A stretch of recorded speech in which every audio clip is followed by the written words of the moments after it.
大家好，歡迎收聽明愛樂情牽，你問我哋答。我哋係你嘅主持人，我係哈哈，我係卡卡。今日咧，我哋就會深入探討一下關於抑鬱症。咁喺現今嘅社會入邊咧，呢個都已經係一個常見嘅心理健康問題。咁我哋今日咧會探討一下咧佢嘅症狀啦、可能嘅成因啦，同埋一啲治療嘅方式。好，咁首先咧，等我哋嚟探討下抑鬱症嘅一啲症狀。咁佢最主要咧就分3種嘅：情緒同心理、生理同埋認知同行為嘅症狀。咁等我講下情緒同心理症狀先啦。通常咧，患者都會情緒低落，對事物失去興趣，會有一啲負面嘅思想，有時咧都會焦慮同埋不安嘅。喺生理嘅症狀入邊，佢哋瞓覺都會有一啲嘅問題，可能係瞓太多或者瞓好少。另外都會有疲憊感嘅，就係好似做少少嘢都覺得已經好攰。食慾同埋體重都會有一啲變化，有機會食好多或者乜都唔想食，而體重上都會有一啲明顯嘅減輕或者增加。身體不適都係一個普遍嘅症狀，例如有一啲解釋唔到嘅身體痛楚、頭痛、背脊痛或者消化不良。認知同行為嘅症狀入邊呢，就有一啲思維同埋專注力嘅不足，行動亦都會比較緩慢，社交意欲會減少，亦都有可能有一啲自殺嘅諗法。接住落嚟，我哋就傾下抑鬱症嘅可能成因。雖然每個人嘅情況唔同，但係有一啲嘅常見因素，我哋都可以知道嘅，包括係基因因素，家族遺傳係可能增加個體患上抑鬱症嘅風險㗎。第二就係生物化學唔平衡，腦內嘅神經傳遞物質，例如係血清素同埋去甲腎上腺素嘅唔平衡，都可能會引發抑鬱症。重大嘅生活事件，例如係失去親人、離婚或者失業，同樣都可能會引發抑鬱嘅情緒。最後就係心理因素，低自尊、消極嘅思維模式都可能會加重抑鬱嘅症狀。聽完成因之後，我哋都嚟了解下一啲常見嘅治療模式啦。咁喺心理嘅治療入邊呢，最普遍會見到嘅係認知行為治療。認知行為治療分2部分，第一個係認知嘅重建。認知嘅重建入邊呢，我哋會去識別一啲負面嘅思維模式，去揾一啲更加合理同埋積極嘅思維去取代佢哋。另外喺行為激活入邊呢，我哋就會通過一啲行為嘅改變，去改善情緒同埋減輕抑鬱嘅症狀。藥物治療方面，醫生會處方抗抑鬱藥物，幫助我哋調整腦內嘅神經傳遞物質，以改善情緒。最常用嘅就係 SSRI 血清素再攝取抑制劑，我哋成日都要稱呼佢為血清素。例如係百憂解同埋復蘇樂等等。而 SNRI 咧都係我哋常用嘅處方藥物，佢係血清素同埋去甲腎上腺素再攝取抑制劑，例如係宜樂斯同埋佩斯樂等等。迷思迷思迷思迷思。接住落嚟，我哋都有一首關於抑鬱症迷思嘅 rap， 睇下大家揾唔揾到當中嘅迷思啦。唔係淨係心情唔好，呢種感覺唔知幾日咁少。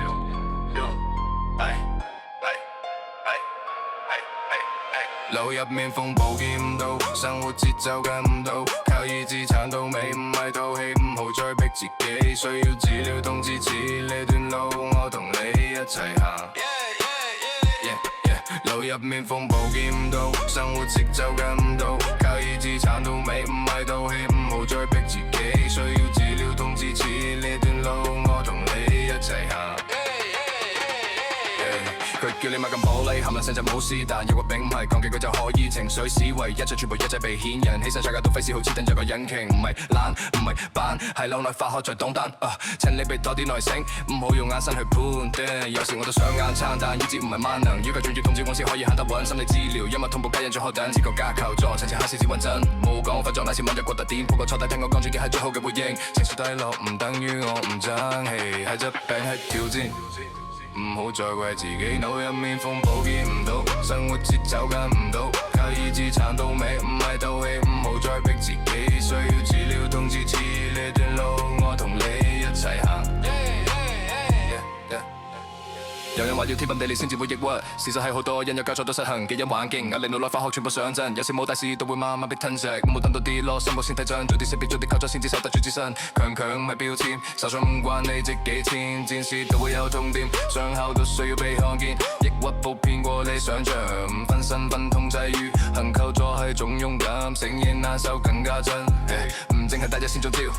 小朋友都有機會，青少年壓力更多，功課考試加社交，沉默實面冇胃口，成績忽然跌落後，請你唔好只怪佢，問佢你最近點樣啊？比較好，腦入面風暴見唔到，生活節奏跟唔到，靠意志撐到尾，唔係透氣，唔好再逼自己，需要治療同支持，呢段路我同你一齊行。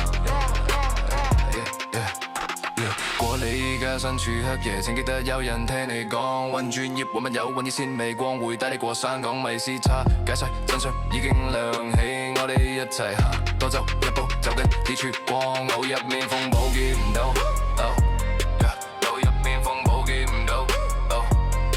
腦入面風暴見唔到，腦入面風暴見唔到。好，首歌好唔好聽呢？咁接下落嚟呢，我哋都會咧化解下一啲關於抑鬱症嘅迷思嘅。咁我哋第一個迷思呢，就喺 rap 嘅第一句嘅，佢就係講呢，唔係淨係心情唔好，呢啲感覺唔止幾日咁少。咁咧其實呢，好多人咧都會覺得抑鬱症咧就係心情唔好，但係其實咧抑鬱症係一個情緒病嚟嘅喎，所以好多時候咧都會影響到人嘅情緒啦、思維同埋日常生活。咁所以佢唔單止係情緒低落咁簡單㗎。第二個嘅迷思咧就收埋喺副歌入邊，講緊靠意志力撐到尾，唔係套戲，唔好再逼自己。呢度講緊嘅係抑鬱症唔係淨係通過意志力就可以克服嘅。因為我哋每個人嘅復原道路都唔一樣，當中可能需要專業嘅治療同埋身邊人嘅支持，唔單止淨係靠個人嘅意志力就可以解決㗎。第三個迷思咧就喺第三段嘅主歌，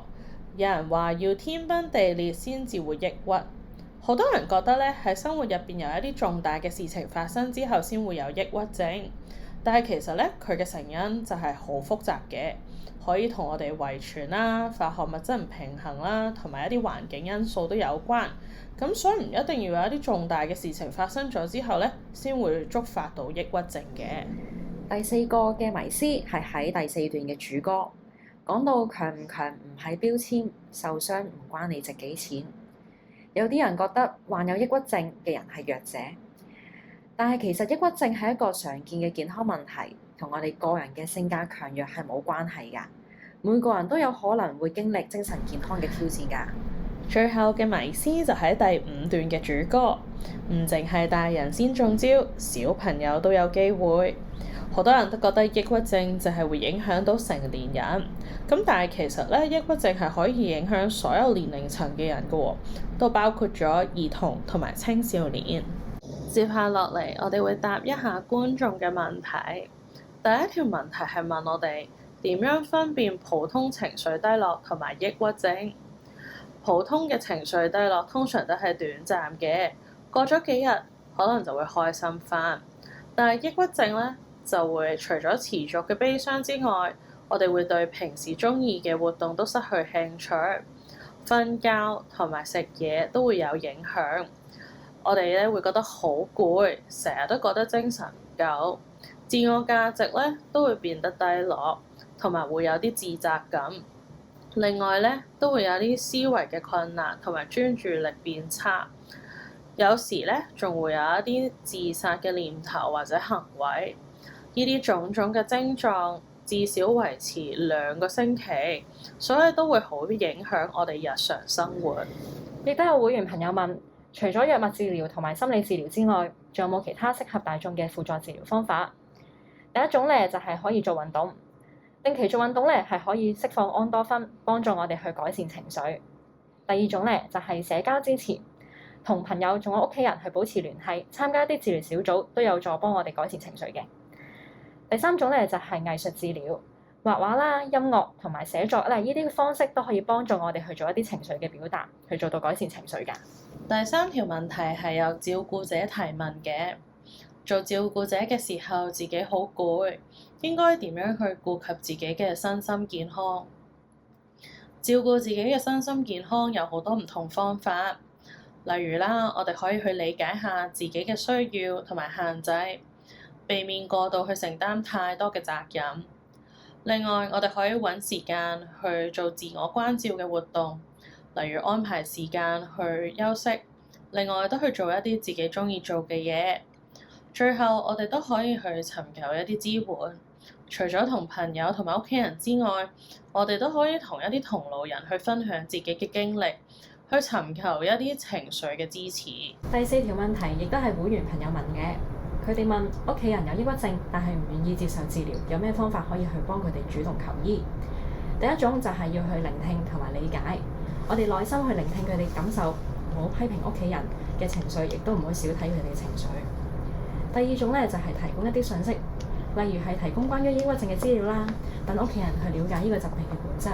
第三種咧就係表達對佢哋嘅關心，我哋表達佢哋嘅關心，俾佢哋知道佢哋唔係孤單嘅，呢個都係好重要㗎。第五條問題係問關於抑鬱症嘅成因。我哋喺節目嘅開始都有講到，抑鬱症嘅成因有好多唔同種，可以係基因啦、生物化學唔平衡啦，有一啲重大嘅生活嘅事情啦，或者心理因素，種種嘅原因可以累積去影響到我哋有抑鬱症。第六條問題咧就問抑鬱症係咪可以自己好返嘅？有啲人可能經歷一啲短暫嘅情緒低落，就可以隨住時間去好返。但係對於抑鬱症嘅患者嚟講，症狀咧通常唔會自行消失，同埋咧都係要需要專業嘅治療，例如藥物治療啦、心理治療咧，先可以幫助到佢哋嘅。我哋今日都探討咗好多關於抑鬱症嘅問題，希望呢啲資訊可以幫到大家更加理解呢個心理健康嘅問題。如果你或者身邊嘅人需要幫助，記得去尋求專業嘅意見，因為我哋每一個人都值得去過上健康同埋快樂嘅生活。多謝大家收聽，你問我哋答，我哋下次再見。